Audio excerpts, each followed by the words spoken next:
सोलापूर शिवजन्मोत्सव मध्यवर्ती महामंडळाच्या वतीनं अनेक मंडळं हद्दवाडीच्या भागामध्ये अनेक हद्दवाडीच्या ठिकाणी गणपती आपलं शिवजयंती उत्सवामध्ये साजरी करण्याचा त्यांचा मानस असतो.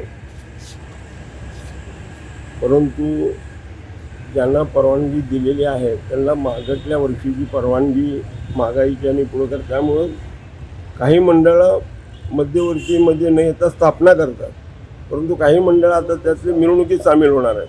परंतु अशा मिरवणुकीच्या ह्याला परवानगी देण्याचं मान्य पोलीस आयुक्तांकडून कळवण्यात आलं. म्हणून आम्ही सांगितले सोलापूर शहर आहे, हद्दवाड आहे, आता आमच्या डोणगाव नाक्यापासून ते बायपास रस्त्यापर्यंत अनेक जो पेज झालेले जो 10 ते 15 तिथं अपार्टमेंट झालेले, त्या लोकांनी उत्सव करायचा नाही का? अशा पद्धतीची मंडळाच्याकडं सगळ्यांची तक्रार आली त्या मंडळाने. त्यामुळं आम्ही आज या ठिकाणी आमच्या सहकारी मित्र काळे, नरेंद्र काळे साहेब, मध्यवर्तीचे अध्यक्ष नाना काळे, बर्डे साहेब, रसाळे, हे सर्व मंडळींनी बसून विचार केला आणि मंडळांच्या भावना लक्षात घेतल्या. त्यामुळं परवानगी तुम्हाला द्यावीच लागेल. मध्यवर्तीच्या वतीने मान्य पोलीस आयुक्त असतील, पोलीस उपायुक्त असतील यांची भेट घेतली की शिवजयंती हा उत्साहात साजरी व्हावी, त्याच्यात कुठलेही विघ्न येऊ नये आणि अतिशय उत्साहात हा उत्सव साजरा व्हावा. कारण हा उत्सव सर्वांचाच उत्सव आहे. हा उत्सव साजरा होण्यासाठी आज काही ज्या मंडळांच्या अडचणी होत्या, ज्या मध्यवर्तीचे काही म्हणणं होतं, हे पोलीस आयुक्तांनी ऐकून घेतलं आणि अतिशय सकारात्मक या सगळ्या ह्याच्यातनं चर्चा झाली. आणि माझी मंडळाला सगळ्यांना विनंती की पोलीस प्रशासनाला आपणही सगळ्यांनी सहकार्य करावं.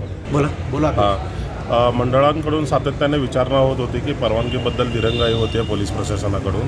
त्या निमित्ताने आज आम्ही सगळे माननीय पोलीस आयुक्त साहेब आणि माननीय उपायुक्त साहेब यांच्या दोघांशी सकारात्मक चर्चा झाल्या आणि येणाऱ्या काळात काही मंडळांची ज्यांना मागच्या वर्षी परवानगी नव्हती अशा सगळ्या मंडळांची यादी घेऊन सगळ्या संबंधित पोलीस स्टेशनमध्ये कळवून असं सगळ्यांना येणाऱ्या 2-3 दिवसात परमिशन देतील असं सकारात्मक चर्चा आमची झालेली आहे. त्या संबंधित सगळ्यांनी परवानगीसाठी सविस्तर लिस्ट मंडळांची आमच्याकडे भाऊंकडे वगैरे सगळ्यांकडे सुपूर्द करावी आणि त्यांना परमिशनसाठी प्रयत्न देण्यात.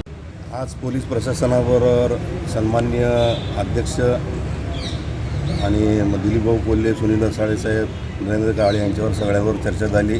ज्या काही मंडळाच्या अडचणी आहेत, ज्या मंडळाला परमिशन मिळत नाही नवीन निवडणूक काढायच्या, त्यांनी मध्यवर्तीला संपर्क करावा, त्यांनी उपायुक्त कबाडे साहेबांशी संपर्क करावा आणि सगळ्यांना निश्चित परमिशन मिळेल. पोलीस आयुक्ताच्या ज्या अटी आहेत, पोलिसांच्या अटी व नियमानुसार सगळ्यांना परमिशन मिळेल असं त्यांनी सांगितलेलं आहे. तर येणाऱ्या 2-3 दिवसात सगळ्या मंडळांना शिवजयंतीच्या मिरवणुकीची परवानगी आणि स्थापनेची परवानगी दोन्ही मिळाले जाते. शिवजयंतीच्या संदर्भात येणाऱ्या अडचणीसाठी मध्यवर्तीचे प्रमुख पदाधिकारी आज कबाडे साहेबांना भेटण्यासाठी आम्ही या ठिकाणी आलो होतो. सकारात्मक चर्चा झाली. नागरिकांमध्ये वेगवेगळ्या अफवा आणि काही गोष्टीची चर्चा सुरू आहे की शिवजयंतीला परवानगी नाही. मी जनतेला एवढं सांगू इच्छितो की शिवजयंती ही कुठेही करा, त्याला कुठल्याही परवानगीची मध्यवर्तीची परवानगी मिळेल आणि पोलीस खातं कुठेही तुम्हाला अडवणार नाही याची जबाबदारी मध्यवर्ती घेत आहे. मी जनतेला एवढं सांगेन, शांतता, सुव्यवस्था आणि सोलापूरची शांतता प्रस्थापित ठेवून कुणालाही इतर समाजाच्या भावना न दुखवता छत्रपती शिवाजी महाराजांची जयंती ही साजरी सगळ्यांनी उत्साहात करावी आणि कुणाला काही अडचणी असेल तर त्यांनी मध्यवर्ती संपर्क साधावा. सगळे मोठमोठे नेते मंडळी आहेत, त्या कुठल्याही नेत्याचा एखादा संपर्क झाला तर तुमच्या अडचणी दूर होतील. कुठल्याही वर्गणी गोळा करताना कुणालाही दमबाजी दमदाटी करू नका आणि चांगल्या प्रकारे शिवजयंती कार्यक्रमासहित निरनिराळे कार्यक्रम राबवून शिवजयंती उत्साहात साजरा करा, हा मध्यवर्तीचा एक आदेश राहील.